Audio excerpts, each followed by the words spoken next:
KPBS On Demand is supported by Latino Legacy Foundation, presenting their Storyteller series, Reach for the Stars with Ellen Ochoa, the first Latina astronaut, former NASA director, and San Diego native, Sunday, June 29th.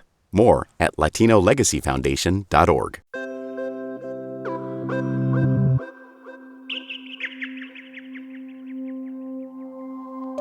Birding is hot right now. Birding apps like eBird and Merlin are topping the reference charts right beside the Bible and the dictionary. Even the recent Netflix hit The Residence features a lead character who's deep into birding. Uzo Aduba of Orange is the New Black fame plays Detective Cordelia Cupp, who uses her birdwatching instincts to crack cases. And here in San Diego, we live in a world-class birding destination. With more than 500 species recorded here, San Diego is often called the birdiest county in the country. It's a hobby that I'll admit might sound a little slow or maybe even boring to the uninitiated. Watching birds, that's it. But for this episode, we dove into the serene and sometimes competitive subculture and found there's definitely something to it. Birds, it turns out, are doing a lot of interesting things all day, things we usually tune out entirely. But people who are birders really fall in love with birds. Their beauty, the colors that they come in, the way they smell, they've got that kind of like powdery, dusty kind of smell. It just has a little hint of poop to it, but it's not a bad smell of poop. This is Jen Hodge, coordinator of the San Diego Bird Festival. She wasn't always into birds. They found her after she was laid off from her job in chemistry. She was living in Utah at the time. So I got a stupid job at the zoo. I worked as a cashier. I wasn't planning on doing anything more than that until I recovered. You know, being laid off is very traumatic. And my kiosk was right across the duck pond. And there was this giant willow tree. And this was in Salt Lake City. So it gets cold there. And in the wintertime, nobody comes. So I was here in my little cashier booth, which was connected to the nature store. And I read every book in that store, you know, and I looked at that tree and I looked at the ducks in the pond and the pelicans that were in the pond. And yeah, it was serene. And the birds and the people in that industry just healed me. How did birds heal you? Just by being who they are. Come on. You know, the softness of their feathers and their sounds, the way that they put everything forward. You know, they might be on death's door, but they are still alert and bright and doing everything they can to say, I'm alert, I'm alive, I'm here, and they bring it. And it meant a lot to me that I could do that too. Jen started working with the San Diego Bird Alliance, formerly the Audubon Society, and eventually began running the San Diego Bird Festival. In the 10 years she's been at the helm, she told us the festival has continued to grow. When she first got into birding in her 30s, she said she always tended to be the youngest person in any group. That's changed. During the COVID lockdowns, a new generation of birders emerged. People stuck at home with nothing to do but watch the birds outside their windows and in their backyards. In 2025, the festival drew a record-setting 1,700 attendees. About a quarter of them traveled here specifically for it. In the birding world, it's considered a bucket list festival, a golden opportunity to see dozens of new species in just a few days. And that's very appealing to somebody who wants to list.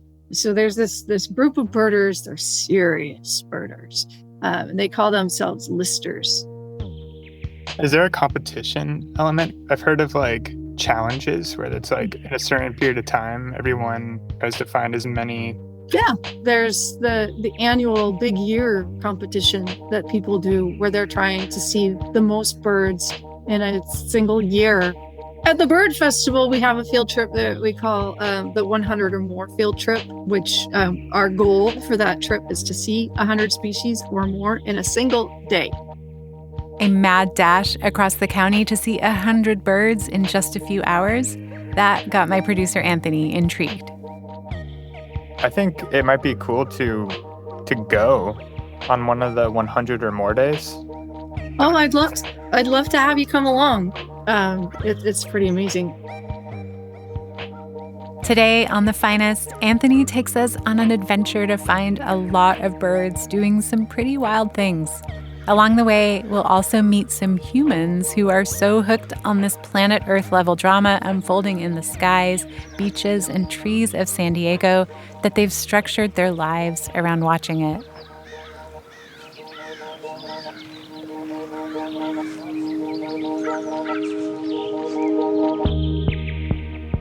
From KPBS Public Media, this is The Finest, a podcast about the people, art, and movements redefining culture in San Diego. I'm Julia Dixon Evans.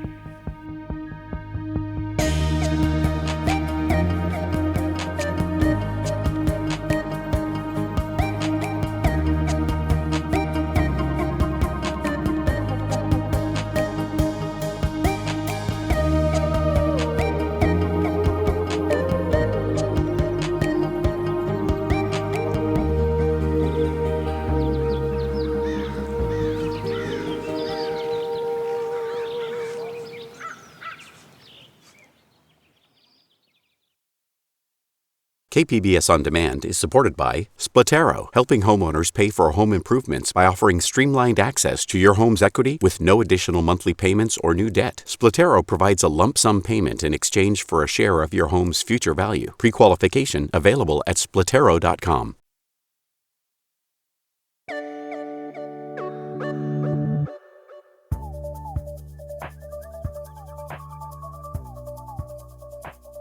Before my 100 birds or more field trip, my experience with birding was zero. I knew pigeons, ducks, bald eagles, and vultures, and I can't say I'd ever looked at any of them through binoculars. I quickly learned that serious birding starts very early. I never wake up in the 5s, so this was kind of a big deal for me. I got up while it was still dark, grabbed my microphone and binoculars, and headed to the Marina Village Conference Center in Mission Bay. Already, a couple hundred excited attendees were gathered, getting coffee and name tags. I found my way onto one of the many buses waiting to take us across the county to see some birds. My group was led by Rick Grove. He's kind of the Michael Jordan of birding in San Diego right now. I've been in San Diego 12 years. I retired as assistant superintendent for a school district a year and a half ago. So I'm a full-time birder and part-time wedding officiant, and been with the festival for about 10 years now, and love doing this trip. Rick's very humble about it, but he's in the running to win San Diego's 2025 Big Year competition, a race to spot the most bird species in the county over the course of a year. And he was already trying to add to his list before we'd even reached our first birding spot. And taking a little bit longer route till our first spot with the hopes of coming across some lilac-crowned parrots on a flyover. So I still need lilac crown for my year list, so I'm counting on you. Over the course of my big all-day expedition, I found 4 major reasons to love birding. The first one, every bird has a story. Take the lilac-crowned parrot, the one we were looking for from the bus. It's originally from Mexico, and in recent years its population has declined dramatically due to habitat loss and poaching for the pet trade. It's now endangered, with only about 5,000 left in the wild. But San Diego has become a refuge for them. Parrots likely arrived here in the 1940s when they escaped a local pet shop. Today, they thrive in urban areas, feeding on ornamental trees. And ornithologists say they have no negative impact on the local plants and animals. They fly around in little family groups with up to 4 chicks, and they are very loud. And we did see one with the group out the bus window. Our first bird of the day. 99 birds to go. Our first official stop was Lindo Lake in Lakeside.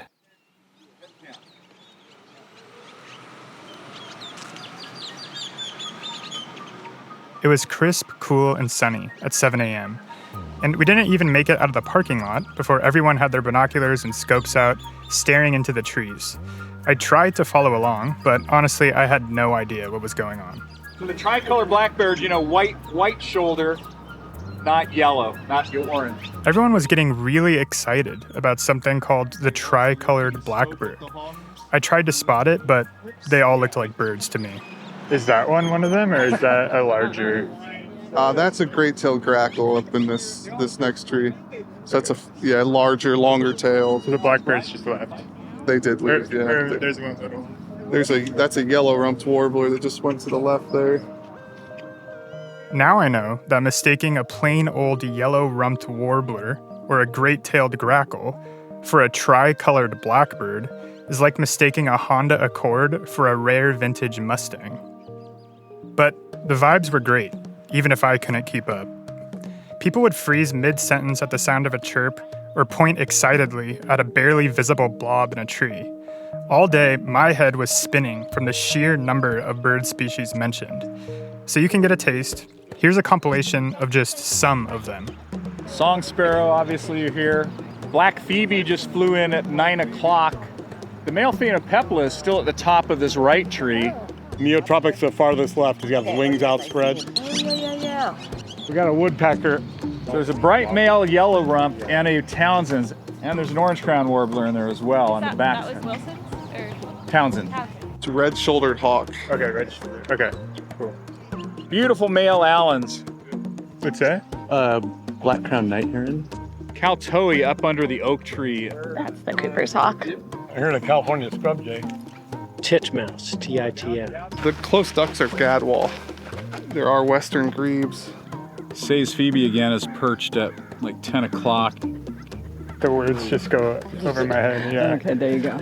Too many bird names today for my brain to keep up. One thing became very clear. All these birds and this growing list of bird names were making everyone in my group very happy. Oh boy, it looks like a parakeet. So beautiful. Look at that grin on your face. Yeah, I'm very happy. Good look. It was a good look. Whenever I could, I pestered our guide Rick for some bird facts while he scanned the skies. And about 10 times that day, he blew my mind with his encyclopedic knowledge.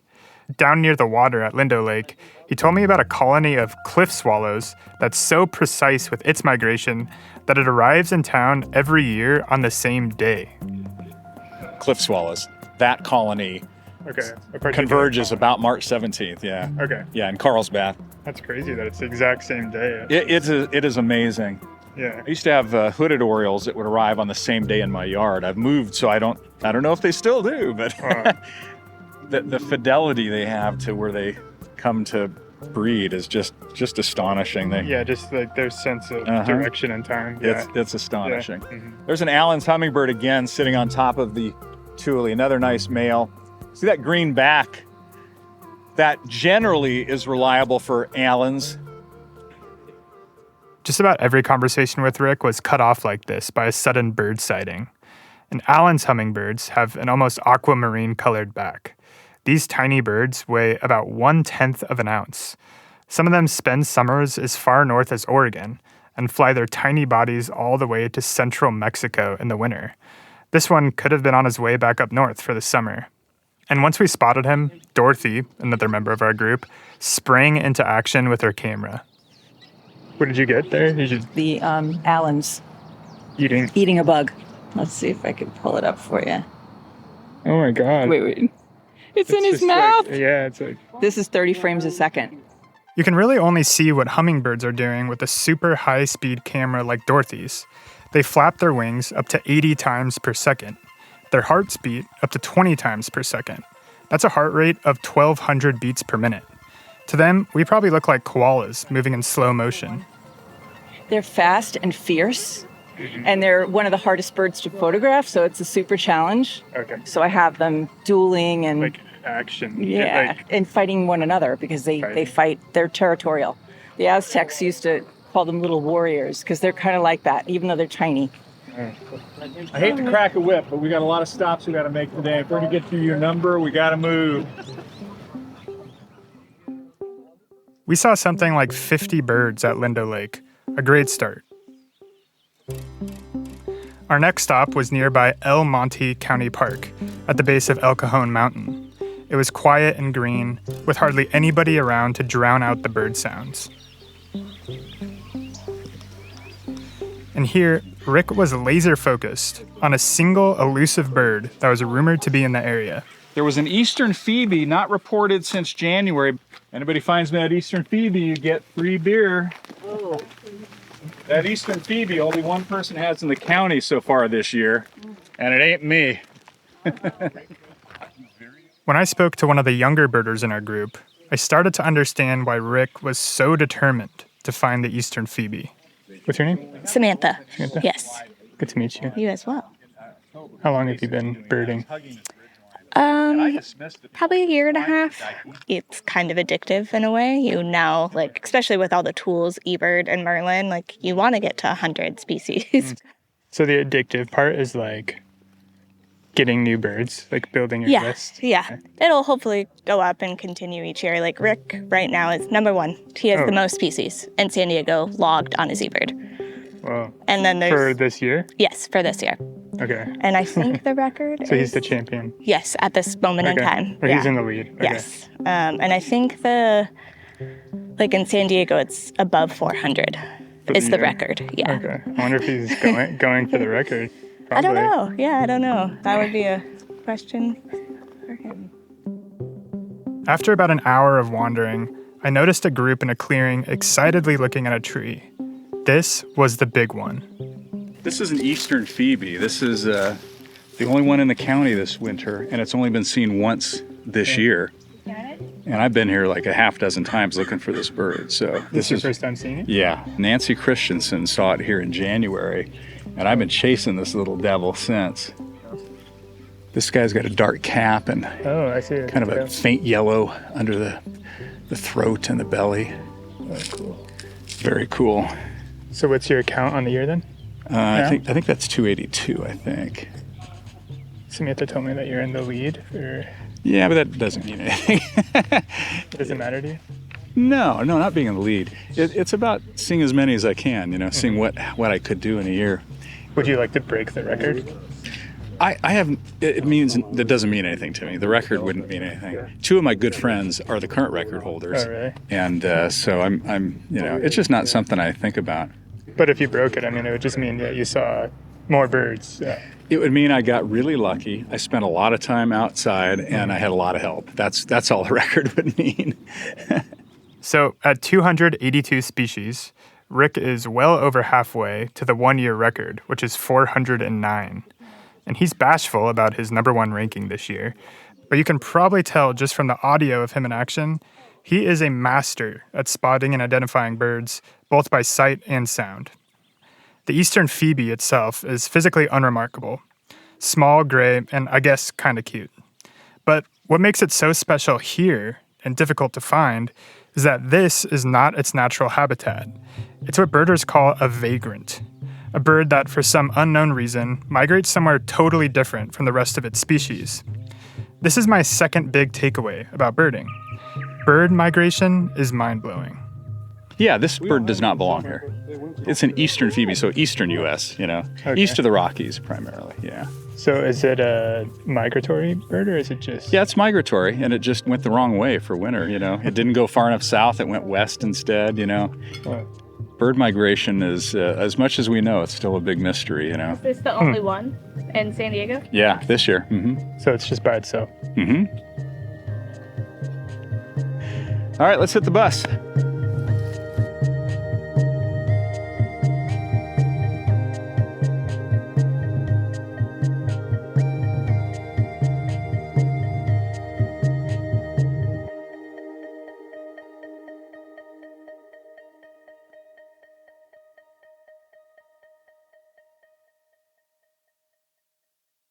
KPBS On Demand is supported by Latino Legacy Foundation, presenting their Storyteller series, Reach for the Stars with Ellen Ochoa, the first Latina astronaut, former NASA director, and San Diego native, Sunday, June 29th. More at latinolegacyfoundation.org.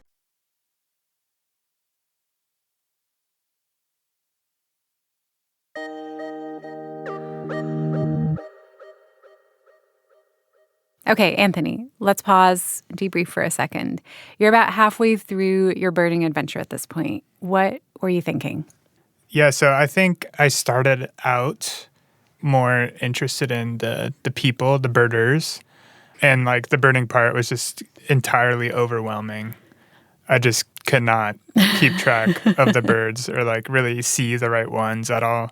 But I think over the course of the day, I started getting more drawn to the birds themselves and interested in them. The migration, learning about the migration was one of the things that really captivated me and got me interested. The things that some of these birds can do. For example, some facts that I have. Love it. Bring it. The common swift can stay in the air for 10 months straight with never landing. That's incredible. And there's actually one bird called the Icelandic gull. On the Audubon website, they track individual birds and you can see their journey. And they tracked one that flew from basically from near the North Pole. It was up there in September and all the way down near San Diego by December. Wow. All right. Now tell us about this eastern phoebe. Yeah, so this eastern phoebe was just in like the wrong place completely. And it's literally like the only single eastern phoebe in San Diego County. Like there's literally one of them. And how do we know that there's only one? I think it's just from birders. Like birders are so thorough. There's so many of them.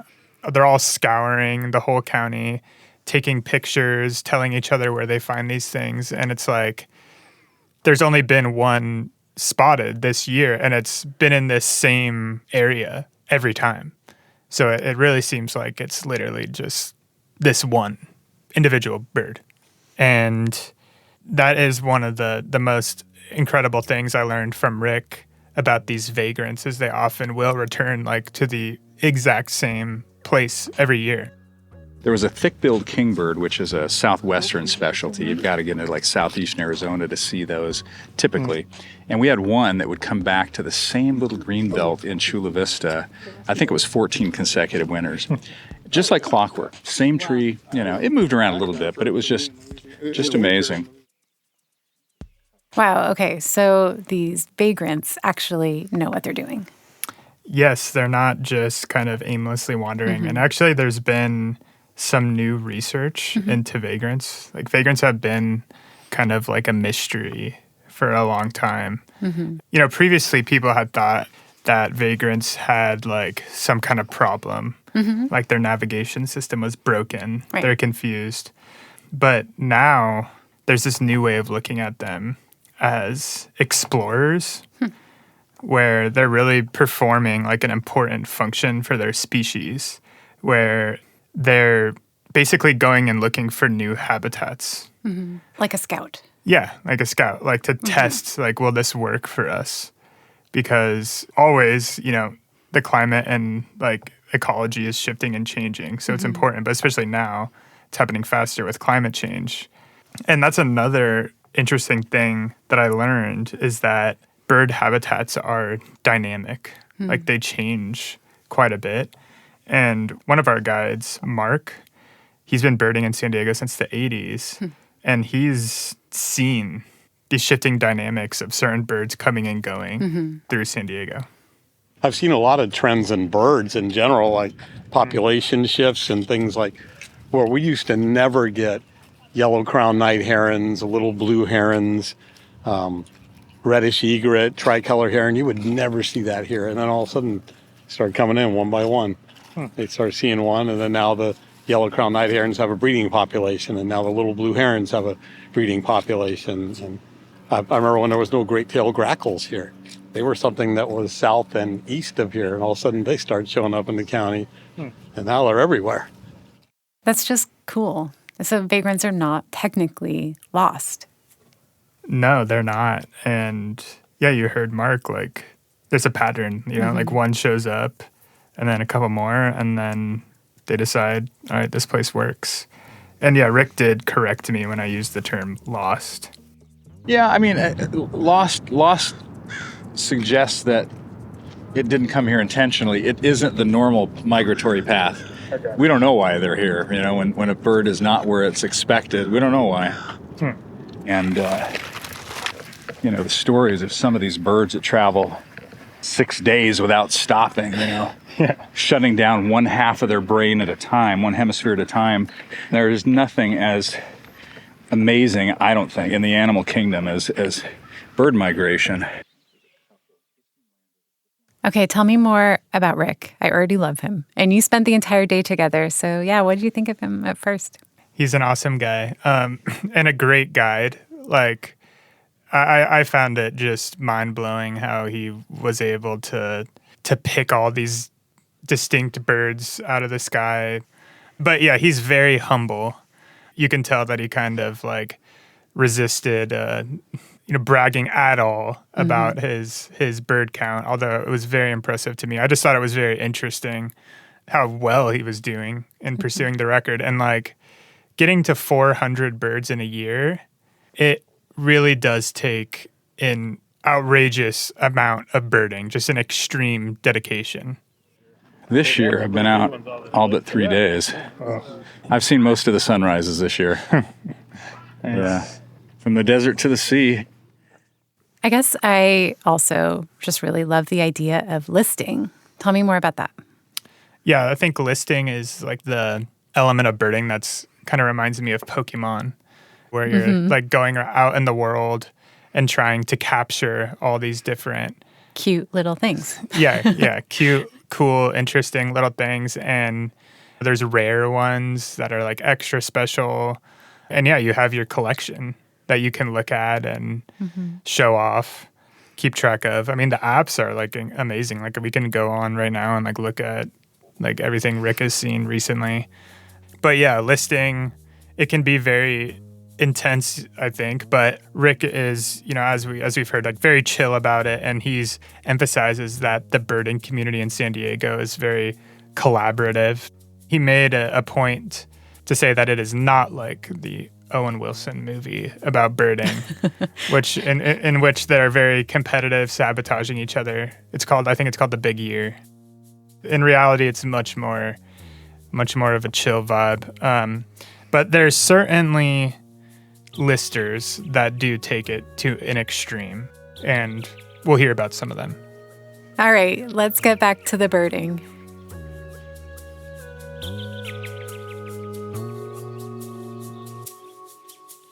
One of our guides, Jeudy Carballo, who goes by Jay, is from Costa Rica, and he leads birding trips there. He told me about some extreme listers.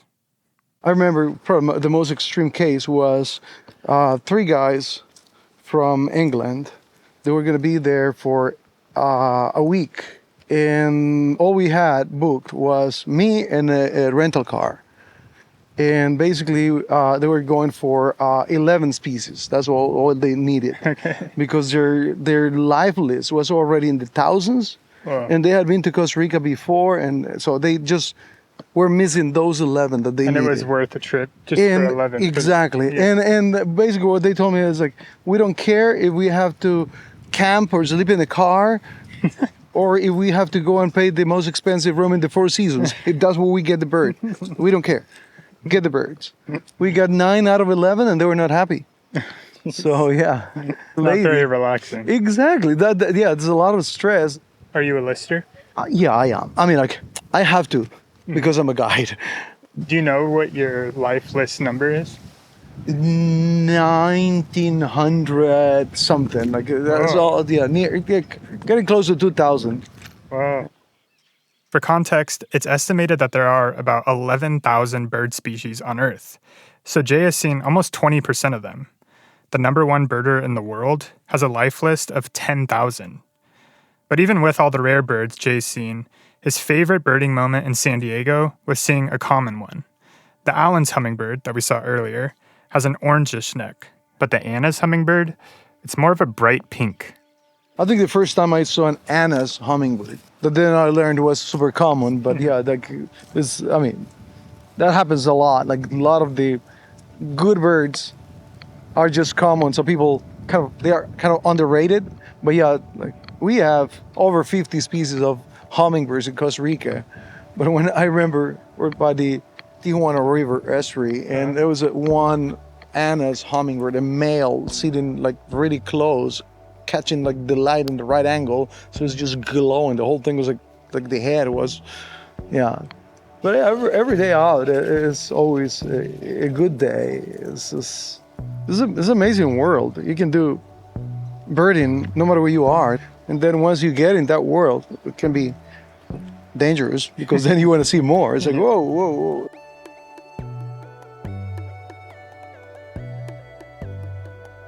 Birding can be competitive, which can be fun. But after talking with my new birding friends, I realized it can also be a practice in mindfulness. And it can open up a new way of seeing and appreciating the world around you. That brings me to the third big thing I learned about birding. It opens up your ears. I mean, birding is so much by hearing, too. So you can sit and, close your eyes and just listen and knowing the calls and using that sense, not just sight to see.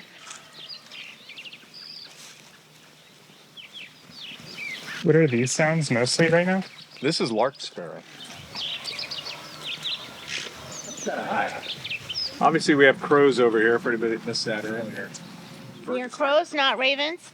To me, the raven sounds more like a toad. It's a deeper, more guttural croak, whereas the crow, which you hear there, to me sounds like an annoying lapdog. It's like your neighbor's Shih Tzu.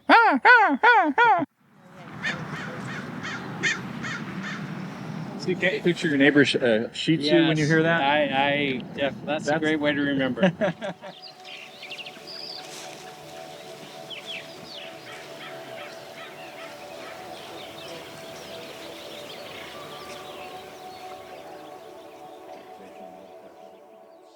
We began making our way back west towards the coast. At Lake Murray, we watched floating water birds. Here's a Clark swimming to the right with a Western. Thank you. Yep. So perfect. Including the Clark's grebe, which is world famous for one special move. They get up on their feet and with their necks like this. I'm glad this is audio only. So they rise up out of the water. It's called rushing. They dance, basically, Sounds like synchronized swimming. Yeah, that's what it looks like. It's got a long, bright white, snake-like neck and red eyes that glowed through the binoculars. When it does its mating dance, called rushing, it literally walks on water. The BBC even came here recently to film it. It's like a rush to watch Rush. So you've seen that? Oh, yeah. I've literally sat on the edge of the lake. I was telling him with my 600 lens, which is really zoomed in. And when you look at the photos, you realize that they do it in total synchrony. Wow. Their feet are exactly the same position. It's just kind of wild. My fourth big birding takeaway is probably the main one that really won me over. Watching bird behavior is entertaining and mesmerizing. It is bizarre, dramatic, and constant. It's really cool to see big animals at the zoo or in the wild, but they really do just lay around a lot of the time. Birds live fast. They're pretty much always doing something. Fighting, fleeing from threats, courting mates, diving into the water, and most interesting for me, hunting and eating. Jay told me about a snake hunting falcon in Costa Rica that bites its prey's head off and swallows it whole. But we saw some pretty cool stuff ourselves here in San Diego. Oh, Cormorant got a fish. Oh, cool. Good sized fish. Wow, that went down fast. They swallowed it whole. I just swallowed a quarter of my body weight. Must have a flexible neck. Yeah, it's amazing watching some of the birds like herons and all that gulp down really big prey, Oh. Rabbits, things like that, it's like, oh gosh. I walked up to the edge of the lake and zeroed in on a black, duck-like bird with blood-red eyes and a white beak, making a strange sound. You know what that one is right there? That black? Yeah. It's a coot. American, I think it's called American coot. And if you listen to them, they kind of make a coot, coot. Yeah, I like the sound. Yeah, it is. They're quite interesting. Sounds like you're squeezing a little stuffed toy. Yeah. Before this day, basically all birds floating in water were ducks to me, but I'm a birder now. This American coot is extremely common. There are 7 million of them, according to the Audubon Society. But this particular one transfixed me, making its weird little sound and looking for lunch. This coot is really busy, swimming around really fast and sticking his beak in the water for probably food.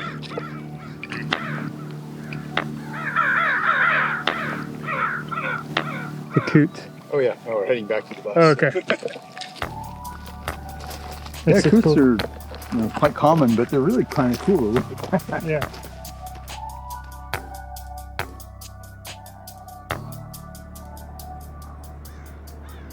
The San Diego River mudflats near Ocean Beach and Robb Field was our last stop, a chance to get some ocean birds.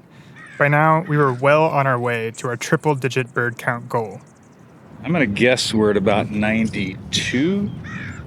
We won't go back till we get 100. I'm not showing my face. It was a whole new world by the ocean. We saw species like least sandpipers and whimbrels that had traveled all the way from the Arctic Circle, like way northern Canada. We're making progress here. We picked up a few more. And we even saw a couple birds we couldn't have predicted. Tricolor heron, everybody. What are you doing? Tricolor heron. Just right there, close to us. Right there, yeah. It's a beaut. That's a bird you think of being like from Louisiana and that area. There's 2 birds up on. Yeah, you're right.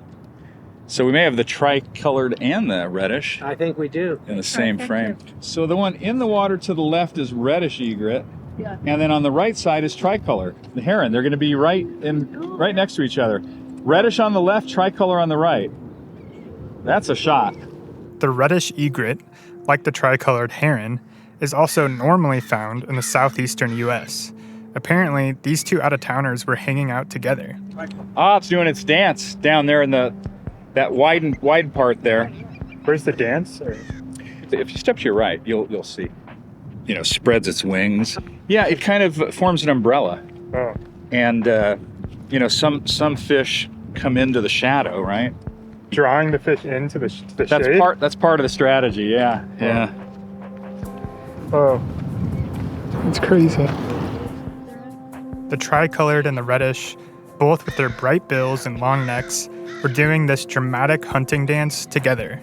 They pranced around with their wings outstretched and snapped into the water to catch the fish they were herding with their umbrella maneuver. They're both hunting at the same time. Look at them. It's like a ballet almost. Yeah. Oh my God. It's getting a lot of fish. Yeah, it's working. 2 vagrants, their family and friends presumably still in Louisiana, who mysteriously came to San Diego doing their hunting thing together. All the while, people rode their bikes and ran along the path next to us, headphones on, oblivious to the drama unfolding before them. That's me most of the time. I live right by here and run here often. All right, who's ready for beer time? I am. We're actually late. We're supposed to be back right now. Oh, it's 3:15. Yeah. Did you see any new ones for the year after those 2? Or? Yeah, these elegant terns right here. That was a new bird for the year for me. So 3? Yeah. Yeah, good day. There's not a lot of 3-bird days at this point of the year. I'm curious to see how many you end up the year with. Oh, okay. Well, I'm hoping for 400. I mean, that's my goal. Altogether, we crushed our goal of 100 or more birds. We saw 141 birds that day. Rick added 3 to his year list. As of press time, he has 339 on his year list and has fallen into 4th place. He may not care if he wins or breaks the record, but I am invested and will be following along on the eBird app. But that one day of birding did a lot more for me than make me a spectator of the 2025 San Diego County birding race. Now, when I take a walk by my house, sometimes I take my earbuds out, listen, and look in the trees.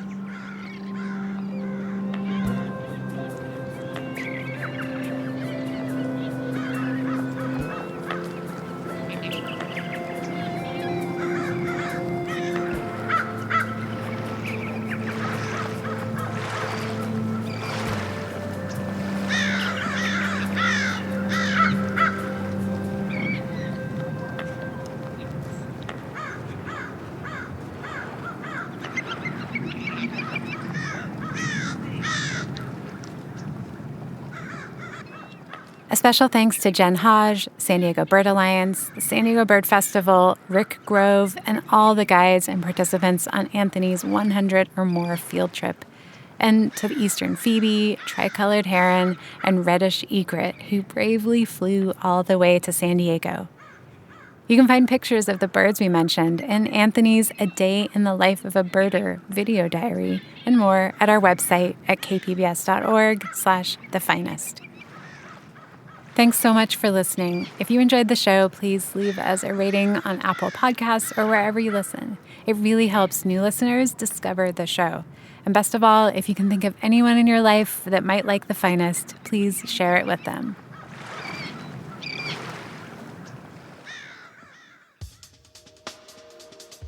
Next week on The Finest, the Spanish mission system had a devastating impact on the Kumeyaay and other indigenous people in Southern California. But it did not wipe out their culture altogether. And today, 250 years later, we're in the midst of an indigenous culture revival. We talked to one man who's part of it, a San Diego State professor and Kumeyaay tribal member who worked on a comic book to correct widespread misconceptions and proudly share the Kumeyaay story with a new generation. Oftentimes, history is written as we are victims, we are passive. And what I like about this page in general is this is us creating and fighting for our own future. So I think that's why this comic is a real game changer for people like me growing up in today's world. The Finest is a production of KPBS Public Media. I'm your host, Julia Dixon-Evans. Our producer is Anthony Wallace, who also composed the score. Our audio engineer is Ben Redlosk, and our editor is Chrissy Wynn.